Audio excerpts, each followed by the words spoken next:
Olá, meus amigos, estamos de volta com o livro que se chama Amor, Imbatível Amor, uma psicografia de Divaldo Franco e um livro escrito por Joana de Ângelis. Nós estamos no capítulo 37, que se chama Conflito Afetivo. E aí ele fala o seguinte, ela fala o seguinte: na área das manifestações afetivas, o desenvolvimento da percepção deve dar-se de maneira espontânea, sem qualquer tipo de manipulação dos sentimentos. Inata em a criatura humana, a afetividade é fundamental para um desenvolvimento emocional saudável, respondendo pela felicidade e autorrealização do ser. A imaturidade dos adultos, não raro, desde cedo, por mecanismo de transferência de sentimentos conflitivos, procura adquirir o afeto da criança mediante a sedução, que conduz, no íntimo, algum distúrbio da libido. Naturalmente, esses que assim se comportam, como muitos pais não têm conhecimento da relação subjacente de conotação sexual. Incapaz de compreender a sedução de que se faz objeto, a criança se sente impossibilitada de exercer o critério da livre escolha ou de fazer exigências naturais para a conquista do que lhe resulta em prazer. Quando o consegue, descobre a maneira de chantagear, passando a mascarar seus sentimentos e derrapando em interesses subalternos. Essa conduta propõe um dilema no processo psicológico da mesma, que é a dificuldade de como agir de forma que a si mesma se agrade, sem desatender aquele que lhe proporciona prazer, embora por meio de astúcia, de ser livre e escolher a própria satisfação de maneira segura. Nesse jogo de afetividade doentia, surge a rejeição como mecanismo punitivo, no qual o medo de ser descoberto pelo sentimento perturbador que mantém pune o ser que seduz, por haver se tornado instrumento de gozo e de possível sofrimento. Esse distúrbio resulta da carência que experimentam alguns adultos que transferem de imediato para a prole essa necessidade afetiva, passando a seduzir os filhos, não raro, amando-lhes os corpos, o contato físico, em razão da repulsa que sentem pelo próprio. Conduta de tal natureza, além de afligir a criança e perturbar-lhe o desenvolvimento psicológico saudável, contribui para que surjam conflitos afetivos, poderá manter ojeriza pelo corpo, caso tenha observado os dos pais, especialmente se são exibicionistas, e o apresentam com o pretexto de darem início a uma educação sexual, que ocorre no momento inadequado.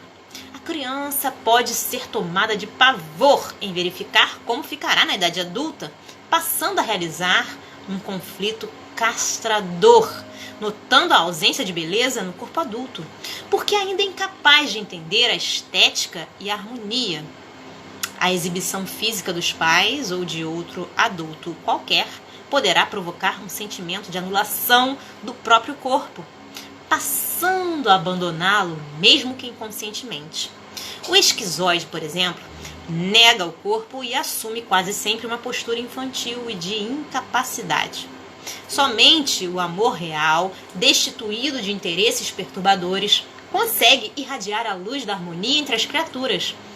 Será ele que oferecerá recursos para uma conduta saudável, pela força intrínseca de que é portador, anulando a possibilidade da instalação de conflitos. Mesmo o esquizoide não se encontra imune ao amor. Tem dificuldade de amar, é certo, porém é receptivo ao amor. Quando este se lhe acerca, transforma-o. O ego nele predominante abandona sua hegemonia, facultando que fique à disposição da outra pessoa. Nesse estado, aquele que ama não somente vive um sentimento de união com o ser amado, como também com tudo e com todos, em um estado de perfeita perfeita identificação. Alteram-se, ante as suas emoções, os painéis da natureza, e a vida flui de forma generosa, harmônica. É indispensável que a conduta se encontre estabelecida entre parâmetros que definam como agir e como vivenciar as próprias experiências.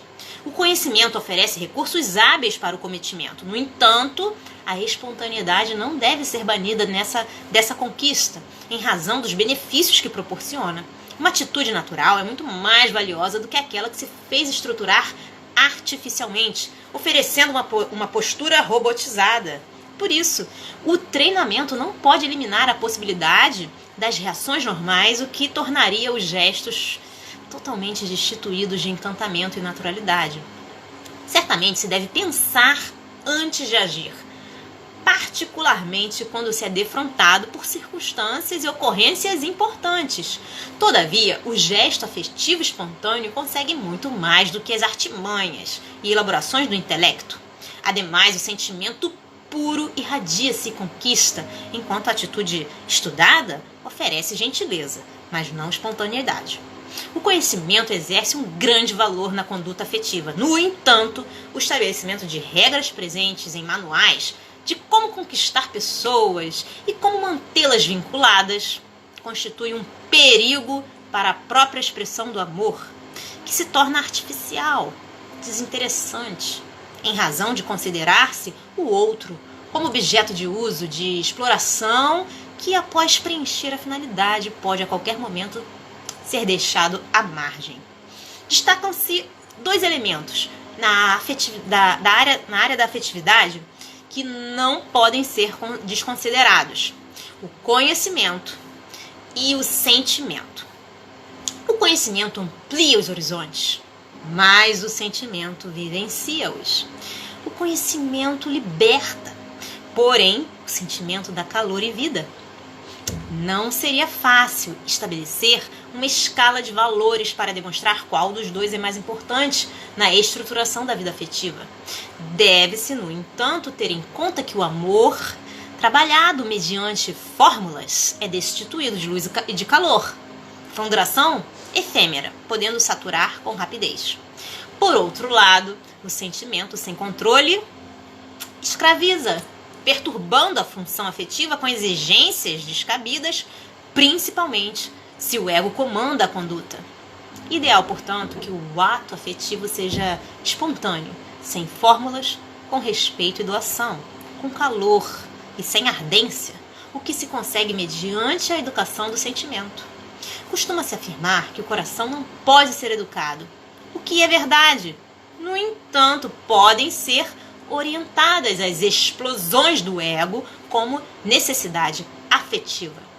Seria desejável que essa proposta de educação dos sentimentos, começada no lar, prosseguisse na escola, de forma que a criança pudesse experienciar a afetividade sem afetação, sem sedução, evitando-se, por consequência, o fenômeno da rejeição.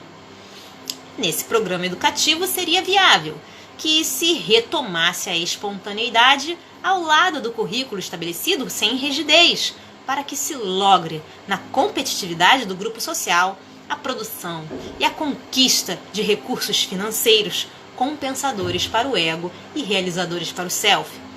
Todo recurso de sedução é prejudicial, em razão da falta de autenticidade afetiva, quando conflitos perfeitamente dispensáveis. Bom, gente, ficamos por aqui por hoje nessa nossa leitura. Espero que vocês estejam gostando dessa leitura tanto quanto eu. Um grande beijo a todos. Deus abençoe. Até a próxima. Tchau, tchau.